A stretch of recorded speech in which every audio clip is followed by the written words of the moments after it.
Let's start here for you on all angles this hour. An investigating officer tells court how Bester escaped from prison in a G4S uniform. 5 people accused of involvement in the Thabo Bester case continue with their attempt to get bail today.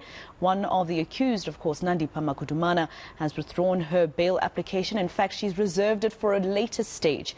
Let's go to eNCA's reporter, Pule Letshwiti-Jones, who has more on the story. He's outside the courtroom with an update. Pule, I understand that you aren't able to exactly tell us what's been happening inside because that is where Slindelo Masigane is. And of course, we've been told that we cannot record proceedings. But in the last few days that this case has been at the magistrate's court there have been people outside in support of those who have been affected. Was this the case again today?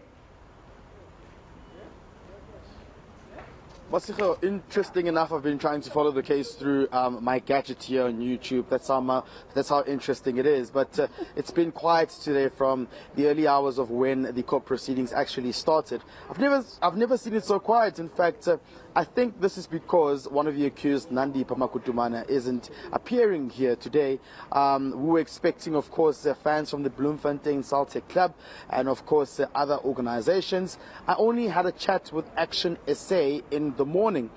They were the only ones who were saying that they do not want the accused to get bail. The state should continue opposing that bail. As far as I understand, you're correct to say that my colleague Slindelo Masigane is currently inside.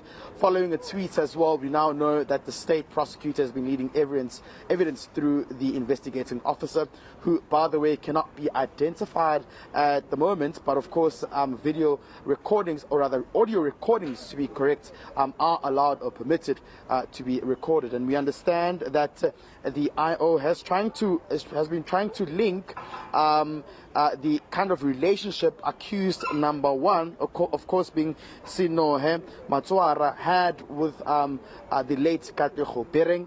We also do understand that these two really did know each other. From what we're also getting, Masego, is that the IO did break into tears and was emotional when having to describe the manner in which Katlego had collapsed at a taxi rank and later taken to a hospital, and his parents not knowing where he was for about a year. Now you can understand how traumatizing and devastating that would be for the family. I had, of course, spoken to Auntie Poppy, who's representing the Bereng family, who said that she would be chatting to us once there is a lunch break. But I just want us to take a listen to what the IO had to say during the court proceeding currently unfolding here at the Bloem Magistrate Court. It was from National Hospital. Do we know how that person died? Hapo tele mara postopo seo oreng le matswara we le asisa ko tronko o soitse stopo seo se se claimiwe go tswa ko national setopo se claimilwe ko national what's wala motho o shile jwa motho patient la ula tholwa al taxi rank awele. That patient was found having collapsed at the taxi rank. Mo iloring ula isu hospital ka ambulance tsa di emergency service.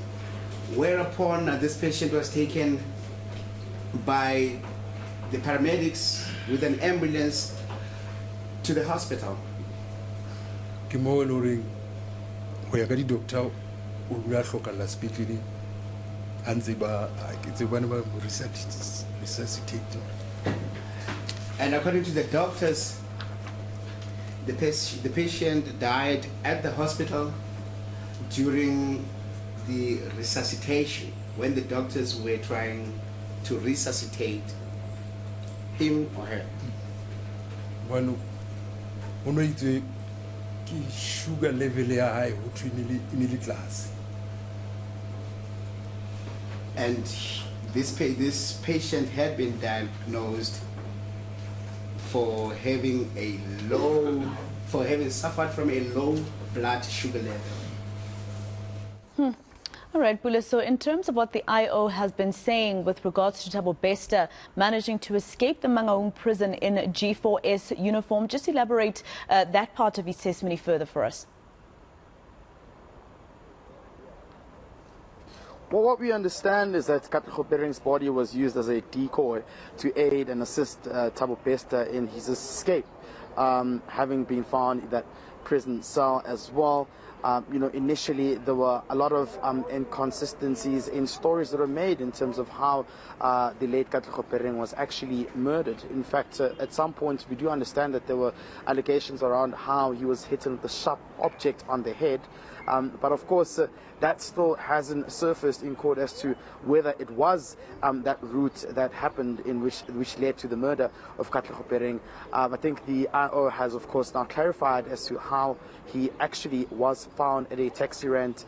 His body was found at a taxi rank before he was then taken to hospital for treatment, but didn't make it, sadly enough. And as far as also we do understand, this is one of the reasons which could have led to the murder charge being dropped as well, which has caused a lot of outrage within the public and the community where Katlego Pering was well known. But there's also now, Masigo, quite a lot of questions around why did it take so much time to disclose that Katlego Pering was hospitalized. I mean, for a year before his family knew is something which they're still trying to question. Hence, they've been coming here saying that they want answers, but most importantly, accountability.